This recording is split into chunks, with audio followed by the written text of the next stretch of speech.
Bentrovati, oggi parliamo di colesterolo cattivo. Gli alti livelli di LDL sono nocivi per la nostra salute, provocano danni non trascurabili, ma di colesterolo alto ne soffrono 4 persone su 10 e quasi la metà di queste non sanno di averlo.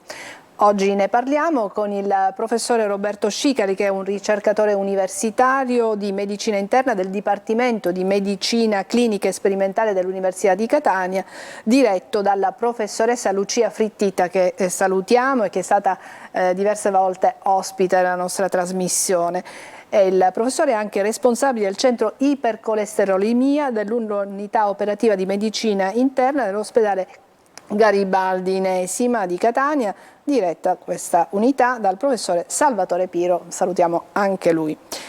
Professore, abbiamo detto che tante persone ne soffrono, hanno il colesterolo alto, quello cattivo, ormai abbiamo imparato anche questa definizione. Ecco, che danni può provocare all'organismo umano avere questi, e quando si può definire alto un livello di colesterolo? Tanto buonasera a tutti i telespettatori.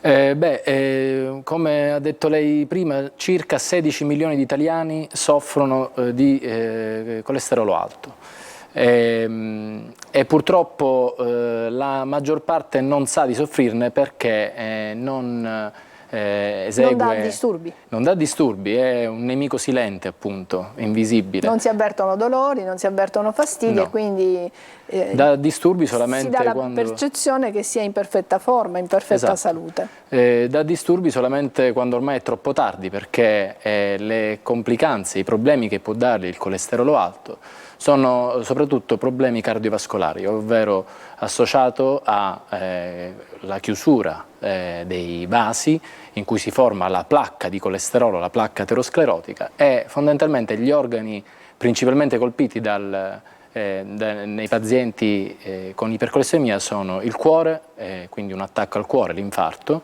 il cervello e quindi l'ictus, e le arterie più grandi come la carotide, quindi la chiusura della carotide, l'occlusione della carotide, e le arterie degli arti inferiori, quindi la chiusura ad opera sempre della placca aterosclerotica delle arterie degli arti inferiori.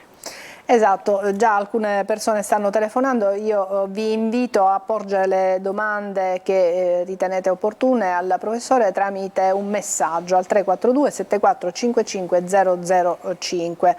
Ne è arrivata una: a causa del colesterolo mi è stata diagnosticata una stenosi coronarica, trattata farmacologicamente con un calcio antagonista. Sono andato bene per 2 anni, adesso sento ogni tanto sotto sforzo un dolorino d'angina pectoris. Sarà perché mi sono assuefatto al farmaco? Beh no, io credo purtroppo che è stata data una terapia per controllare, migliorare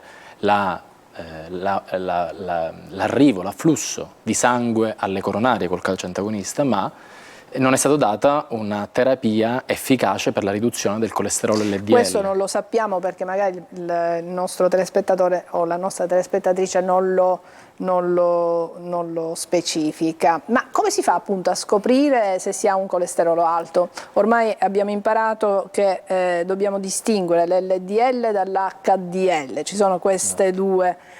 Quando facciamo le analisi al sangue, ecco, ho già detto io come si fa a scoprire. Esatto, è proprio basta così. Un semplice analisi al sangue, no? Esatto, è proprio così, basta un dosaggio, un prelievo con le analisi al sangue di delle 3 principali molecole associate al colesterolo, quello che vediamo appunto negli esami ematochimici, ovvero il colesterolo totale, l'HDL e i trigliceridi. L'LDL possiamo anche calcolarlo noi stessi medici con una formula che si trova anche su internet, quindi è facile anche per tutti, e in base al rischio che ha ogni paziente, in base al rischio cardiovascolare di ognuno di noi, è necessario abbassare il colesterolo LDL fino a un determinato target per evitare appunto l'insorgenza di eventi cardiovascolari di cui abbiamo parlato prima. Ecco, per un soggetto sano qual è il massimo che può raggiungere? Ma dipende tutto appunto in base al rischio, però sicuramente in un ragazzo che non ha altri fattori di rischio inizia a diventare preoccupante un LDL intorno a 150. Un LDL, quindi un colesterolo cattivo intorno a 150 o oltre 150, inizia a preoccupare. Soprattutto bisogna considerare che le forme più gravi di ipercolesterolemia, ovvero l'ipercolesterolemia familiare, compaiono fin da giovani, perché il soggetto è affetto da questa forma di ipercolesterolemia familiare con mutazioni genetiche del DNA e nascono con queste mutazioni, e fin dalla nascita hanno valori di colesterolo oltre 300 e valori di LDL oltre 190. Quindi se in famiglia ci sono più soggetti con queste caratteristiche dell'assetto lipidico, è opportuno fare una visita presso il nostro centro per poter fare gratuitamente un'analisi genetica. Ecco, perché ci sono proprio delle famiglie, lo ha appena specificato il professore, che hanno, tutti i componenti della famiglia hanno questi valori così alti di colesterolo, eppure magari fra loro ci sono dei giovani che hanno, come dire, uno stile di vita anche molto sano, fanno sport, non fumano, mangiano magari bene, evitano di eccedere con i grassi, eppure si riscontra che hanno questi livelli alti di colesterolo. Allora in questo caso è tutta la famiglia che viene presa in cura gratuitamente in ospedale. Con la ricetta del medico curante si fa la visita, certo. Prenotando il numero verde. E in questi casi purtroppo l'unico tassello che gioca a sfavore del paziente è proprio la genetica, perché è possibile che in queste famiglie ci sia alla base dell'ipercolesterolemia una mutazione genetica del DNA. Certo, fra un po' parleremo anche delle cure. Ho capito che ci sono anche farmaci di nuova generazione per cui si può comunque tenere sotto, come dire, su livelli accettabili il colesterolo. Ci chiedono per quanto tempo bisogna assumere le statine. Le statine, che sono la pietra miliare della terapia polipemizzante, che hanno dimostrato effetti protettivi da un punto di vista cardiovascolare, risultati benefici dal punto di vista cardiovascolare. Non c'è un limite, quindi più si fa una terapia a lungo tempo, a lungo termine, e si è aderenti alla terapia, più si riduce il rischio di avere un evento cardiovascolare negli anni. Ecco, un'altra domanda che mi viene da porgerle è questa: se si hanno questi livelli alti di colesterolo, li si avrà per tutta la vita, quindi questi farmaci, queste cure saranno, come dire, per sempre, o ci sono dei periodi in cui magari si può staccare per 10 giorni e poi riprendere? È consigliabile? No, una terapia va fatta continuativamente, proprio perché quello che a noi interessa non è soltanto trovare durante la visita ambulatoriale in quel momento il livello basso di colesterolo, ma soprattutto nel tempo ridurre l'accumulo di colesterolo cattivo nei vasi, quello che si chiama carico di colesterolo. Pensi che se un bambino nasce con l'ipercolesterolemia familiare e quindi fin dalla nascita ha valori elevatissimi di colesterolo cattivo, il suo carico di colesterolo nel corso della sua vita sarà altissimo. Quindi i suoi vasi, le sue vene saranno messi sotto, come dire, sotto sforzo, o comunque potranno creare dei problemi anche in giovane età, quindi non quando si è anziani. C'era una signora che ha 54 anni e chiedeva per quanto tempo, ma ho perso il messaggio. Vabbè, andiamo avanti. Le vostre domande al 342 7455 005. Si parlava di nuovi farmaci. Quali sono questi farmaci e a chi sono diretti? Allora, quello che sta accadendo appunto nell'ambito delle terapie polipemizzanti io lo chiamo rinascimento delle terapie polipemizzanti, proprio perché negli ultimi anni sono emerse nuovi approcci terapeutici, nuove terapie, nuovi farmaci in grado di, in aggiunta alle terapie già praticate, di ridurre ancora di più il colesterolo cattivo. Parliamo fondamentalmente di due classi di farmaci, perché le statine sono da oltre 20 anni in commercio. In seguito, nei primi anni del 2000, è iniziato il commercio dell'ezetimibe, Ma le nuove terapie nell'ambito dell'ipercolestemia sono rivolte a due specifiche target terapeutici. Uno sono gli inibitori di una proteina chiamata PCSK9 e riconosciamo degli anticorpi contro PCSK9 e un farmaco, e inoltre proprio uscito quest'anno, un farmaco che silenzia il gene di PCSK9. L'altro approccio farmacologico, l'altro farmaco è rivolto all'inibizione, al blocco di un enzima, e questo farmaco, di un enzima che sta nella via della sintesi del colesterolo, e questo farmaco si chiama acido benpedoico. Perfetto, sono ovviamente termini un po' complicati, ma chiaramente i medici sanno di cosa stiamo parlando, e sono dei farmaci che vengono prescritti dal medico curante ma su indicazione dello specialista. L'acido benpedoico può essere tranquillamente prescritto dai medici di famiglia. Per quanto riguarda gli inibitori di PCSK9 sono identificati dei centri di riferimento per la prescrizione. Al Garibaldi sono presenti 2 centri, uno di questi è il nostro, ma in Sicilia, a Catania, ci sono diversi centri per la prescrizione di questi nuovi farmaci. Certo, ho trovato il messaggio della signora che ha 54 anni, ci diceva che soffre di LDL alto rispetto all'HDL. Qual è la cura? L'abbiamo già appena detto, sono le statine. La prima cura sono sempre le statine. Esatto. Poi ci sono altre domande che rivolgerò al professore subito dopo la pubblicità. Una brevissima pausa.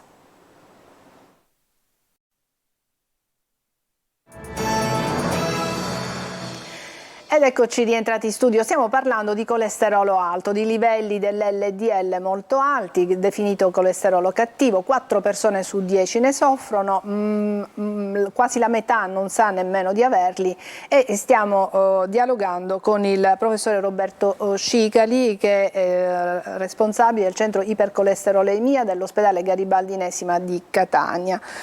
Dunque, professore, sono arrivate nel frattempo tantissime altre domande. Una signora ci chiede se può assumere riso, soia, latte di riso, latte di soia, se questo può influire. Ecco, facciamo un piccolo focus sull'alimentazione. Quali sono i cibi da evitare e se davvero l'alimentazione influisce così tanto per quanto riguarda i livelli cattivi di colesterolo? L'alimentazione sicuramente gioca un ruolo importante nel ridurre, nel evitare l'aumento dei livelli di colesterolo cattivo e anche dei trigliceridi, ma in una paziente sicuramente è necessario fare un regime dietetico alimentare sano, seguendo soprattutto la dieta mediterranea. Per quanto riguarda evitare alimenti che facciano aumentare il colesterolo, sicuramente le fritture, i cibi ricchi di grassi, tutto ciò che sono briochine, robe varie, e soprattutto i formaggi. I formaggi stagionati fanno fortemente aumentare il colesterolo. Anche il parmigiano reggiano? Il parmigiano soprattutto è tra i formaggi stagionati. Infatti quando c'è il parmigiano 36 mesi. Eppure alle donne in menopausa i medici come dire, consigliano il parmigiano reggiano proprio per questioni di osteoporosi, eccetera. Quindi, in quei casi il latte. Il latte, ad esempio, che è un ottimo apporto di calcio. Quindi meglio evitare il formaggio stagionato. Non ha lo stesso impatto E qui sull'aumento poi si aprono altri capitoli per chi invece ha problemi di lattosio, eccetera, e chi è intollerante. Qualcuno ci chiede, le iniezioni semestrali possono sostituire le statine? Cioè un'iniezione che dura 6 mesi e quindi non assumere quotidianamente le famose pilloline? L'iniezione di cui parla il telespettatore appunto rientra in uno di quei nuovi approcci terapeutici contro il PCSK9, ovvero il farmaco, il principio attivo si chiama Inclisiran, è entrato in commercio quest'anno in Italia e fondamentalmente la terapia prevede poi, dopo una prima puntura, 2 punture l'anno, perché la somministrazione è semestrale grazie al meccanismo d'azione, perché questo farmaco blocca, silenzia è proprio un silenziatore del gene di PCSK9. Quindi queste punture sono indicate, diciamo, per chi ha la familiarità, per chi ha dei disturbi molto seri e comunque genetici. Sono indicate in chi soffre di ipercolesterolemia familiare o chi ha già avuto un evento cardiovascolare, ma tengo a precisare che queste punture non sostituiscono le statine, ma bensì vengono aggiunte a una terapia di base con statine ed ezetimibe. Professore, c'è una nostra telespettatrice che mi ha anche suggerito un altro tipo di domanda. Intanto le leggo quello che scrive la nostra telespettatrice. Ho l'LDL a 122, la curo con integratore di Berberol K, serve a qualcosa se riesce a mantenere entro i limiti? Ecco, parliamo degli integratori. In farmacia, nelle erboristerie ci consigliano il riso rosso fermentato, la monacolina K detta, la berberina. Ecco, sono efficaci quando magari i livelli di colesterolo non sono così alti, servono a qualcosa? E a proposito, c'è anche una famosa pubblicità di un chiamiamolo yogurt da bere, che suggerisce o ci invita chi ha il colesterolo ad assumere questo tipo di bevanda a base di latte per mantenere i livelli di colesterolo bassi. Ecco, sono solo pubblicità, non dobbiamo dare retta a tutto questo, oppure qualcosina la fanno, sono efficaci? Allora, io quello che dico sempre, perché molte volte mi capita anche durante le visite ambulatoriali che i pazienti facciano queste domande. Ora, una terapia ipolipemizzante, oltre a essere efficace nel ridurre i livelli del colesterolo cattivo, deve aver dimostrato la riduzione degli eventi cardiovascolari. Nessun integratore che viene dato in farmacia, in erboristeria, né tantomeno lo yogurt che si beve, hanno dimostrato un'efficacia nella riduzione degli eventi cardiovascolari, quindi di infarto, ictus, problemi alle arterie. Non hanno dimostrato. Tutt'al più, in alcuni pazienti, in cui dipende sempre dal rischio cardiovascolare di ogni paziente, in quei pazienti, magari quelli un po' più giovani, in cui il rischio cardiovascolare è veramente basso, è veramente minimo, è veramente nullo, in quei casi i livelli di colesterolo cattivo non sono così elevati, cioè intorno a 140 ad esempio, e sono soggetti giovani, in quel caso la terapia può essere concordata tra medico e paziente, ma solo in questi casi, sono veramente pochi, e optare anche, qualora i livelli di colesterolo appunto non sono alti, optare per una terapia con un integratore.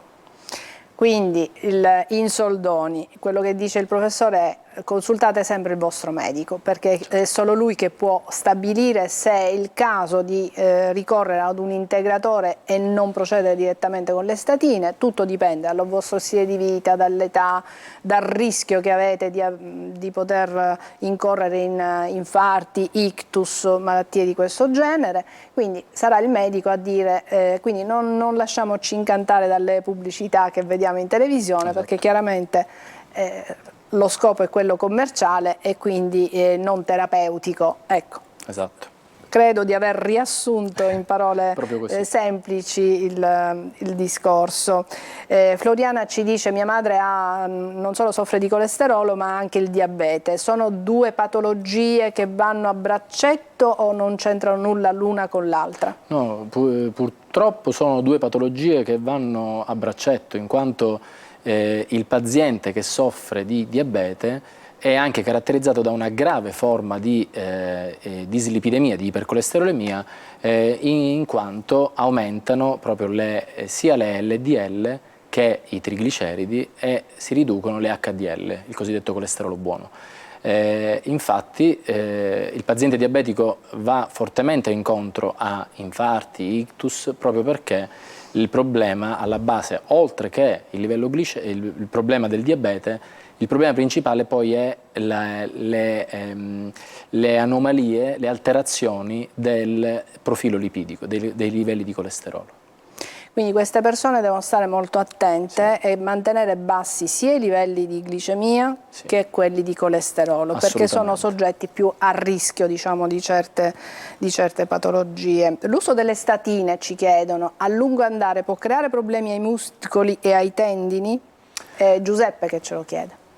Allora, le terapie statiniche si è dimostrato da diverse meta-analisi, da diversi studi, sono terapie sicure ed efficaci, soprattutto è ciò che è un punto importante, che una terapia è efficace e soprattutto sicura.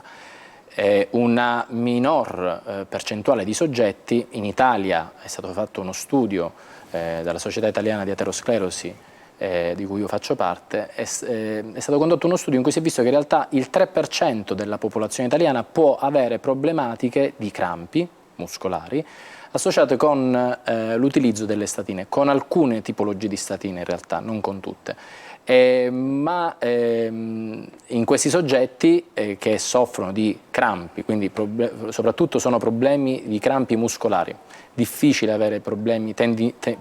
Si può ovviare in qualche modo? Sì. C'è qualcosa che può evitare questo disturbo di crampi notturni, soprattutto molto dolorosi? Sì. Si può evitare in due modi, o provando a sostituire la statina, o ridurre il dosaggio, o aggiungere altre terapie in questi pazienti che sono intolleranti. Qualora il paziente viene etichettato come non tollerante alla statina, ci sono altre terapie, tra cui l'ezetimibe e soprattutto la nuova terapia, l'acido benpedoico. È stato fatto proprio uno studio sull'efficacia di acido benpedoico nei pazienti intolleranti alle terapie statiniche e ha dimostrato una riduzione degli eventi cardiovascolari. Esatto. Un'altra domanda, sono tantissime, stiamo cercando, almeno sto cercando di soddisfare un po' tutti, ma non è facile. Qualcuno ci chiede che il proprio medico gli ha detto che i farmaci per il colesterolo si possono prescrivere solo una volta l'anno e deve comprarli a pagamento. No. Non è assolutamente così. Probabilmente il nostro telespettatore ha capito male o non si è capito bene con il proprio medico, perché se si ha la patologia è chiaro che c'è la rimborsabilità. Anzi, stiamo parlando proprio di cure che sono per tutta la vita, perché il colesterolo purtroppo è una malattia cronica. Ecco, non ci sono studi che ci possono, come dire, che possiamo lasciare ai nostri telespettatori con una speranza, cioè quella con un po' di ottimismo. Ci sono degli studi che forse siamo lì per dire che si trova la chiave per eliminarlo, per guarire per sempre? Ci sono in corso degli studi di genomica, terapie mirate proprio al blocco dei geni deputati all'aumento della produzione di colesterolo. Soprattutto c'è in corso uno studio che al momento è stato effettuato sui topi, ovvero un vero e proprio vaccino contro questa proteina PCSK9 di cui al momento ci sono anticorpi e il silenziatore, l'inclisiran 2 punture l'anno. C'è uno studio in corso, al momento uno studio che è stato fatto appunto solo sui topini, che mira a vedere il blocco mediante vaccino della proteina PCSK9. Ma questo è quindi il buona futuro. Notizia. Il futuro, questo è il futuro. Ci lascia con una speranza in più per guarire definitivamente dal colesterolo, ma ancora ci vuole un bel po' di tempo. Il nostro telespettatore ha corretto il tiro, perché qui si era capito che erano le medicine, invece lui sostiene che il medico gli dice che le analisi al sangue per controllare il colesterolo si possono prescrivere, non ovviamente con una certa frequenza, ma una volta l'anno. Io devo dire che i medici curanti sono molto attenti e hanno gli occhi puntati sulle spese sanitarie, quindi capisco anche i medici curanti. Allora in realtà la questione è questa, le analisi per il colesterolo in soggetti che non soffrono di colesterolo, che al momento ancora non sanno di soffrirne e che non hanno l'esenzione per la patologia, è vero, una volta l'anno. Quindi ha ragione il suo medico. Ma se il paziente soffre di ipercolesterolemia, già prende una terapia e